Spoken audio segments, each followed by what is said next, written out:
अमरावती विधान परिषद निवडणुकीसाठी महायुतीचे उमेदवार प्रवीण पोटे यांनी आपला उमेदवारी अर्ज दाखल केला।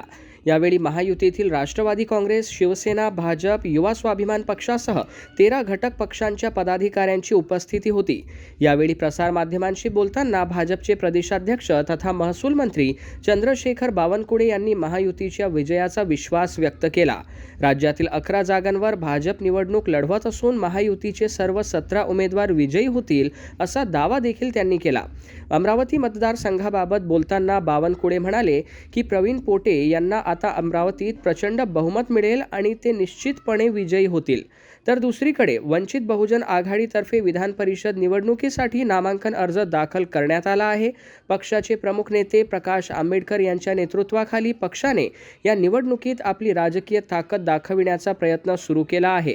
जिल्हाधिकारी कार्यालयावर कार्यकर्त्यांसह शक्ती प्रदर्शन करीत वंचित बहुजन आघाडी नेते निलेश विश्वकर्मा यांनी नामांकन अर्ज दाखल केला। विधान परिषद निवडणुकांच्या पार्श्वभूमीवर राज्यात राजकीय हालचालींना वेग आला असून विविध पक्षांकडून उमेदवारी अर्ज दाखल करण्याची प्रक्रिया अंतिम टप्प्यात पोहोचली आहे। 1 जून अर्ज दाखल करण्याचा शेवटचा दिवस असल्याने अनेक पक्षांचे उमेदवार निवडणूक अधिकाऱ्यांकडे पोहोचले होते। आज भारतीय जनता पक्ष, शिवसेना,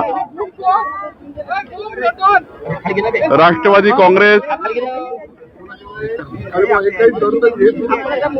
स्वाभिमान आणि सर्वच पक्षाच्या 13 पक्षाची जी महायुती आहे,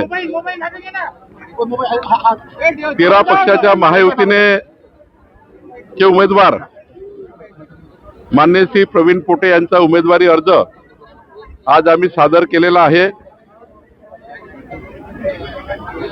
राज्यामध्ये 17 विधान परिषद निवडणुकीमध्ये 10 सीट व 11 सीटवर भारतीय जनता पक्ष, 4 सीटवर शिवसेना, 2 सीटवर राष्ट्रवादी निवडणूक लढते आहे। आणि जे उमेदवार महायुतीने दिलेले आहेत, सर्व 17 उमेदवार महायुतीचे निवडून येतील। मी माननीय पंतप्रधान नरेंद्र मोदीजी, अमित शहाजी, आमचे राष्ट्रीय अध्यक्ष नितीन नबीनजी, माननीय मुख्यमंत्री देवेंद्र फडणवीसजी, एकनाथ शिंदेजी, सुनेत्रा पवारजी, रवींद्र चव्हाणजी या सर्वांचे आभार मानतो की यांनी प्रवीण पोटे यांना अमरावती विधान परिषद निवडणुकीचं तिकीट दिलं। आणि मला विश्वास आहे की अमरावतीमध्ये आतापर्यंतच्या इतिहासामध्ये, स्थानिक स्वराज्य संस्थेच्या इतिहासामध्ये एक प्रचंड बहुमत प्रवीण पोटे यांना मिळेल।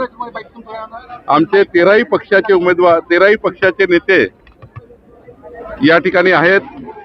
ते सर्व मिळून प्रवीण पोटेच्या उमेदवारीला मदत करतील आणि हा मोठा विजय आम्ही राज्याचे मुख्यमंत्री देवेंद्र फडणवीसजी, एकनाथ शिंदेजी, सुनेत्रा पवारजी यांच्या नेतृत्वामध्ये आम्ही करणार आहोत आणि एक अभूतपूर्व यश आम्हाला अमरावतीमध्ये मिळेल। भाजपा नेते नवनीत राणा असतील किंवा महायुतीचे रवी राणा ज्याचा गैरहजर असल्याचं बोलले जातात, कुठेतरी नाराज असतील दाखवले जातात। मी सकाळीच रवी राणांशी चर्चा केली। नवनीत राणाजी, रवी राणाजी दोघेही नाही आहेत।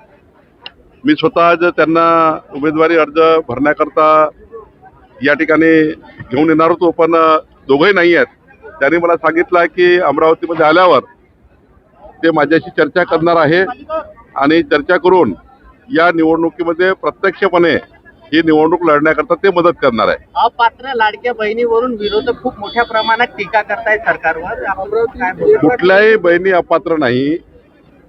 जी काही पात्रची कॅटेगरी आहे त्याची स्क्रुटनी सुरू आहे, त्यामुळं काही अकाउंट बंद पडल्या गोष्ट खरी आहे। पण हे स्क्रुटनी झाल्यानंतर जे पात्र अकाउंट आहे ते सर्व सुरू होणार आहे। कालच आमच्या आदिती तटकरे जी महिला बालकल्याण मंत्री यांचीही चर्चा झाली। नागपुरातील या ठिकाणी, अमरावतीमध्ये काही ठिकाणी लाडक्या बहिणीचे पैसे बंद झाले, पण काही बहिणी पात्र आहेत तरी बंद झाले आहेत। ते सर्व सुरू करण्याची पुन्हा एकदा मोहीम चालू होणार आहे। 80 लाख वगैरे आकडा चुकीचा आहे आणि मी हे सांगतो की स्क्रुटनीमध्ये कधी कधी अकाउंट बंद पडतात, पण एकदा स्क्रुटनी झाल्यानंतर मात्र पात्र जे असतील त्यांचं जुनही चालू होईल आणि नवीनही चालू राहील। जुनं काही बंद पडलं असेल त्याही महिन्यातून त्यांना मिळेल आणि पुढचंही सुरू राहील।